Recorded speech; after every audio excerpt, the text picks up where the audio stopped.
Okay, bersama saya Dian Mamat Nur. Saya sekarang ni masih lagi berada di KL Pack. Sekarang ni kita akan menemui rumah kerja Datuk Farida American, orang kuat atau tulang belakang KL Pack ni. Apa kata kita bersama dengan dua orang. Jom.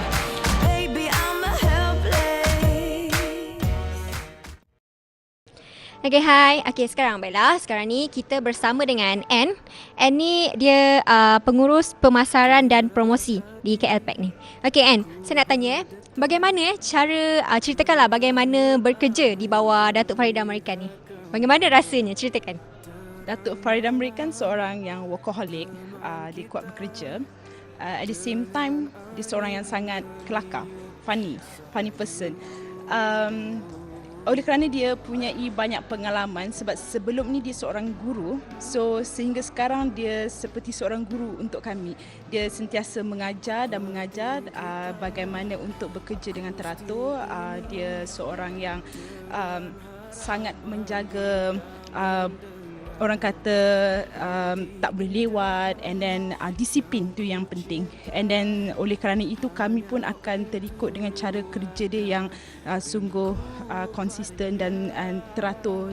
Disiplin tu yang penting sebab kami faham kerana dia mahu performing arts ini sesuatu yang perlu diketengahkan, maksudnya perlu orang kata perlu diletakkan di mata dunia. Sebab itu dia tidak mahu benda ini orang kata main cincai-cincai sahaja kan. Orang kata kerja tak sudah and all those things, dia tidak boleh.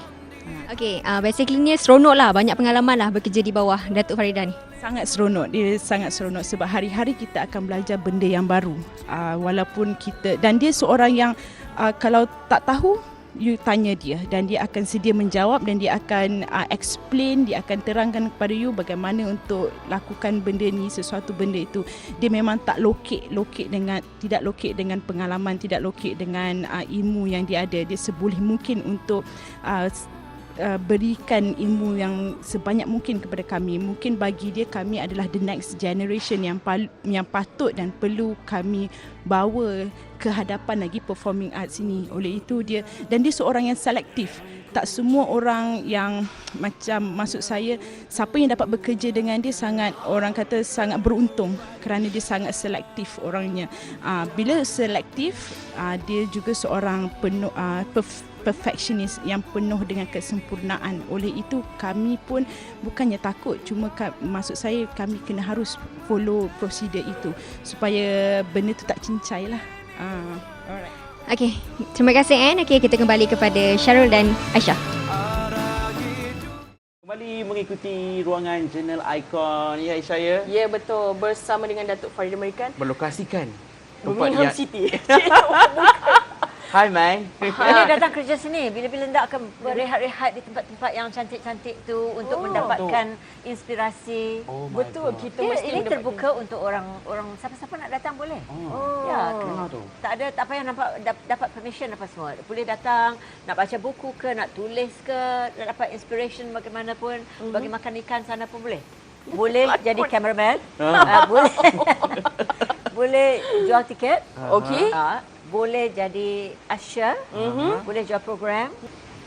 Jadi banyak kerja ada kat sini. Jadi tempat saya pun boleh. Okey Datuk, kita tarik balik. Kita nak bercerita pasal Datuk sekarang ni, bukan pasal kerja yang ada kat sini. Bagaimana Datuk Bermula. Farida American bermula? Bagaimana Datuk dibesarkan di dalam sebuah keluarga? Saya dibesarkan seperti juga orang lain. Saya pergi sekolah di St. George's Girls School di Pulau Pinang. Tapi sewaktu saya pergi sekolah tu agaknya lain sedikit daripada sekolah-sekolah sekarang. Sebab masa saya di sekolah tu, pelajaran kami ada cenderungnya termasuk literature, the arts, debate, poetry, lakonan-lakonan atas pentas dan sebagainya. Jadi daripada sekolah saya dah bermula dalam keadaan seperti ini, dan memang pun saya gemar sekali untuk berdiri di atas pentas, bercakap-cakap. Saya memang seorang talkative dan sebagainya. Saya bukannya science student, bukannya nak menjadi seorang doktor ke dentist ke vet ke. Jadi daripada, dan juga arwah bapa saya juga menjadi seorang guru. di Penang Preschool. Dan dia sebagai seorang guru literature, dan selalunya kami datang balik daripada sekolah, balik daripada kerja, kami semua bercakap, berbincang tentang apa-apa yang diajar di sekolah dan sebagainya. Tapi tidak juga terlintas pada saya bahawa saya akan menjadi seorang yang terlibat sepenuh masa dalam seni lakonan. Sebab saya punya keinginan adalah untuk menjadi seorang guru seperti bapa saya. Dan saya juga menjadi seorang guru. Saya pergi ke Kota Baru Teachers Training College. Tidak pergi Universiti Malaya ke Teachers College, Kota Baru Teachers Training College. Dan selepas itu juga belajar di Penang Day Training Center. Dan selepas 3 tahun di college, saya datang ke Kuala Lumpur untuk mengajar. Tapi sewaktu saya bermula di Kuala Lumpur tu, saya juga terlibat dengan radio Malaya, Radio Malaysia. RTM. Tak ada radio station yang lain. Masa itu. Dan selepas radio, saya juga terlibat dengan TV. Masa TV bermula tahun 63. Dan lepas tu saya mengajar selama 5 tahun. Dan oleh sebab tarikan daripada radio dan TV ini begitu menarik sekali, begitu strong, begitu, memang seronok betul jadi seorang broadcaster. Betul. Jadi saya berhenti menjadi guru dan saya masuk radio sebagai freelancer sampai tahun 69. Kemudian itu saya bekerja di syarikat pengiklanan, advertising agency yang bernama Ogilvy, Ogilvy and Mather. Sampai sekarang saya bekerja dengan company itu sampai 40 lebih tahun dah. Ya. Jadi bagaimana teater itu datang dalam kehidupan saya ialah secara sambilan sahaja. Semasa saya menjadi seorang guru, saya menjadi broadcaster, saya bekerja di advertising, saya telah membuat teater. Dan saya membuat teater oleh sebab kawan-kawan, sahabat-sahabat pada masa itu yang bekerja di Radio Malaysia juga orang-orang yang bijak pandai dalam seni teater, seni persembahan. Orang-orang seperti Christian Jade, seperti John Machado, seperti Kate Das, seperti Rahim Razali dan sebagainya. Semuanya orang kira dia orang seni.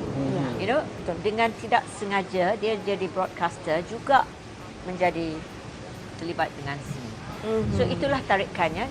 Jadi saya menjadilah seorang pelakon sampai pertengahan tahun 80-an, di mana saya berkenalan dengan Joe, dan selepas itu kami membuatkan The Actors Studio sebagai satu syarikat. Dan daripada The Actors Studio itu penglibatan kami lebih berkembang, lebih menjadi profesional. Jadi bukan saja kami nak membuat teater itu secara sambilan saja, kami ingin membuat teater itu secara ongoing. Berterusan, betul.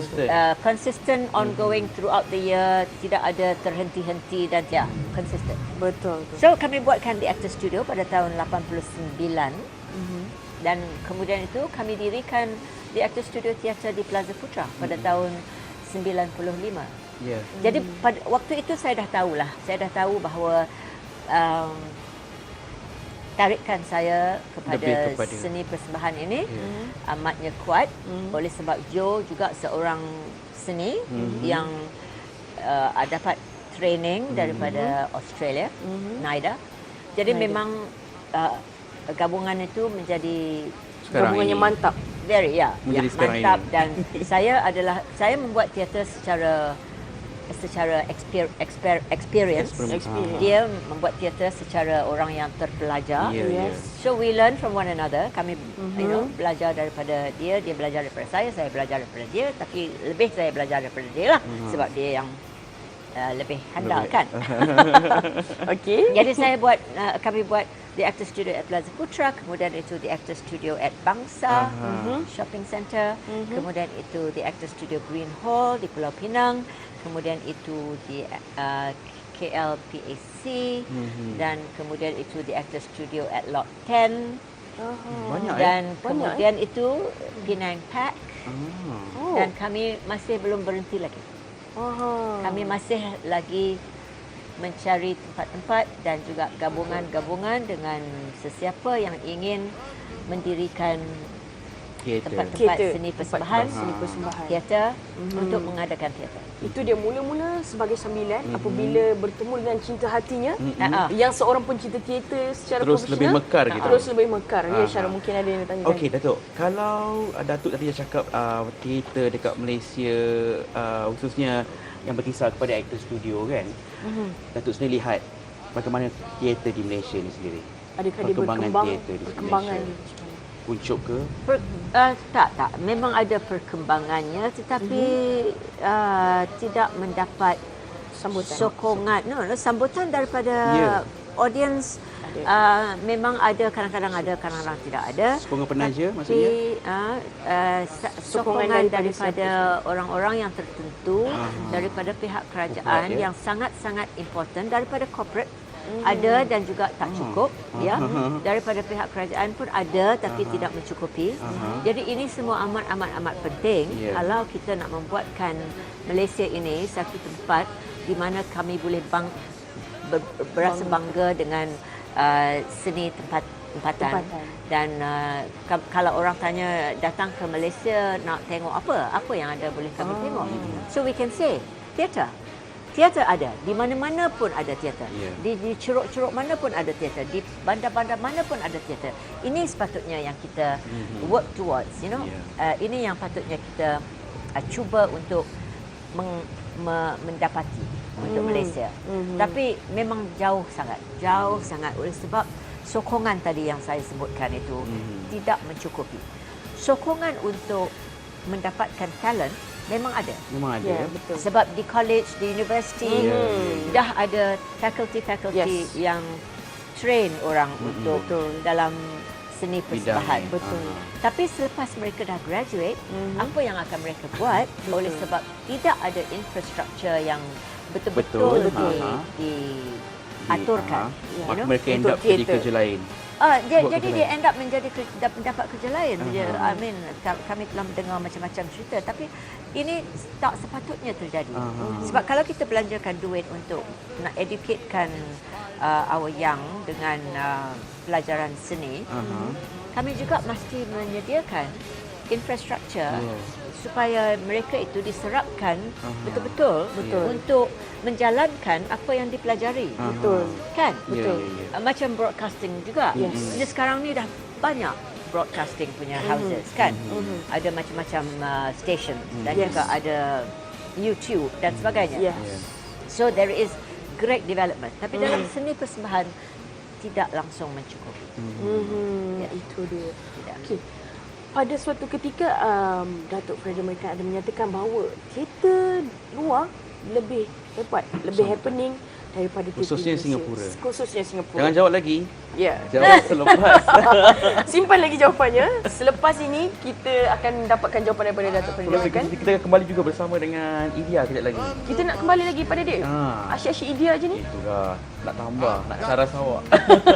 Okey, kembali selepas ini kita layan dulu apa-apa lagu ke. Lagu ke? Ya. Kalau tak apa kita berehat sekejap. Sempatlah awak boleh lari sekejap pergi toilet ke apa ke.